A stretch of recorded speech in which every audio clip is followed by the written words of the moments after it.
Welcome to the Medix Webpoint. Don't forget to like and subscribe, and to get more such videos and material, you can contact us at this number mentioned over here 0326559030 आज हम लोग देखेंगे कुछ बहुत ही important MCQs जो कि MD के 2017 में पूछे गए थे रिगार्डिंग द फिजिक्स।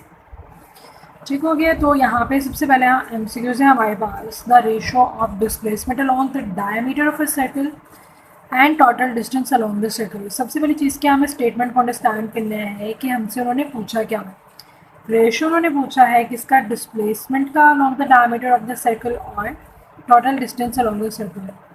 एक चीज़ जो कि आपको पता होगी लेकिन फिर भी मैं आपको थोड़ा क्लियर करती चलूँ यहाँ पे कि आपने बहुत गौर से देखना है कि जो चीज़ उन्होंने पहले पूछी है वो रेशो में ऊपर आएगी। रेशो का क्या मतलब होता है, हमने डिवाइड करना है।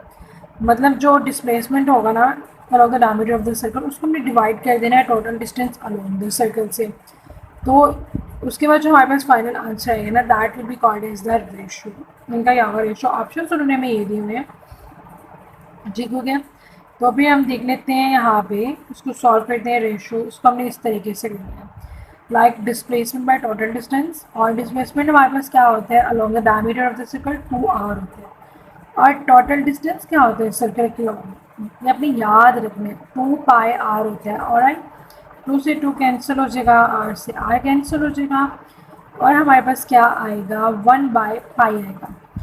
याद रखने जो पाई है उसको हम रिप्लेस कर देंगे इस रेशो के साइन से। तो किस तरह से हम इसे लिख देंगे 1/पाई। तो अगर हमने ऑप्शंस में देखें यहाँ पे तो जो ए ऑप्शन है दैट इज़ 1/पाई, तो ये हमारा क्या है करेक्ट आंसर है। तो कोई भी रेशो वाला क्वेश्चन पूछा जाए ना उसको हम इसी तरीके से सॉल्व करेंगे। किसी भी चीज़ का उन्होंने हमसे रेशो पूछा हो सकता है, कोई भी दो चीज़ें हो सकती हैं। तो रेशो का मतलब ये कि हमने उनको डिवाइड करना है, उसके बाद हमने उनको सिंप्लीफाई करना है, उनको कट करना है जिस एक्सटेंट तक वो सिंप्लीफाई हो सकते हैं, या फिर उन्होंने जिस फॉर्म में या फिर जहाँ तक उन्होंने हमसे हमारे एमसीक्यूज़ में पूछा होगा वहाँ तक उसको हम उस तरीके से सॉल्व करेंगे। Let's have a look at one more example mentioned over here. Work done will be zero. Alright, उन्होंने हमें खुद ही बता दिया कि वर्क डन क्या है, zero. If the angle between force and displacement is, force और डिस्प्लेसमेंट में ऐसा कौन सा एंगल होगा इन गिवन एंगल्स में से कि हमारे पास जो वर्क डन है वो क्या होगा, ज़ीरो होगा। हमने अपनी प्रीवियस वीडियोस में देखा था और जो हमने पहले टॉपिक्स वगैरह डिस्कस किए हैं उनमें भी हमने ये चीज़ पढ़ी थी कि अगर तो जो है हमारे पास फोर्स और डिस्प्लेसमेंट है ये एक दूसरे के परपेंडिकुलर है तो इनमें एंगल क्या होगा 90 डिग्रीज होगा।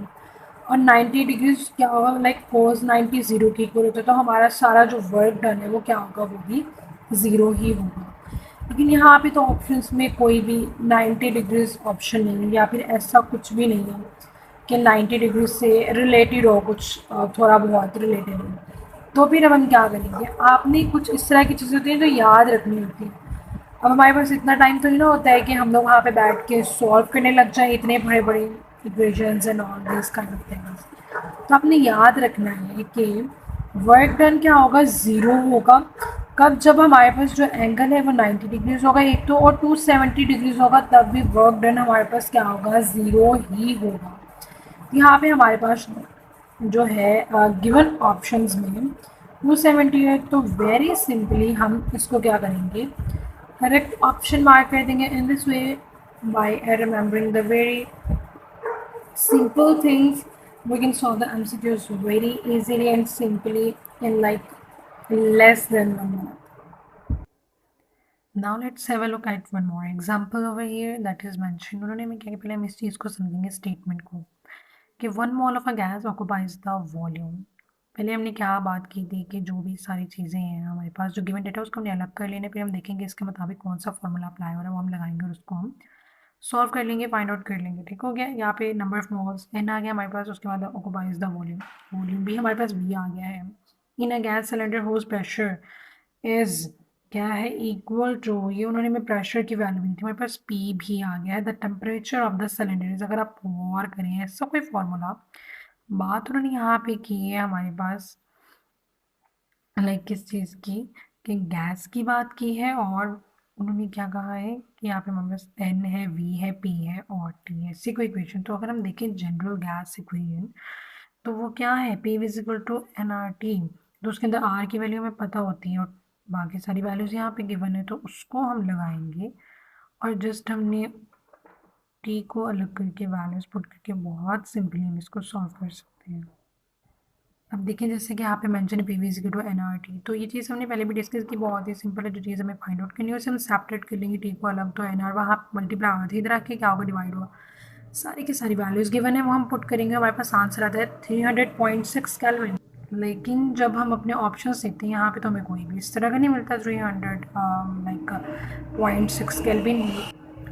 लेकिन ये चीज़ भी हमने याद रखनी होती है कि जो अप्रॉक्सीमेट आंसर होगा, जो हमारे जो हमने फाइंड आउट किया उसके करीब करीब होगा, और सबसे ज़्यादा करीब होगा, सबसे ज़्यादा अप्रॉक्सीमेट होगा ना, उस आंसर को हम लोग क्या करेंगे, करेक्ट मार्क करेंगे। तो हमारा आंसर आया था 300.6 के, लेकिन यहाँ पे सी ऑप्शन में 300 के है, तो ये भी हमारे आंसर के अप्रॉक्सीमेट है, just there is a difference of some points. तो इस तरह से हम इसको करेंगे, करेक्ट ऑप्शन मार्क करेंगे। That was all about today. I hope that you all people find it very helpful. Thank you so much.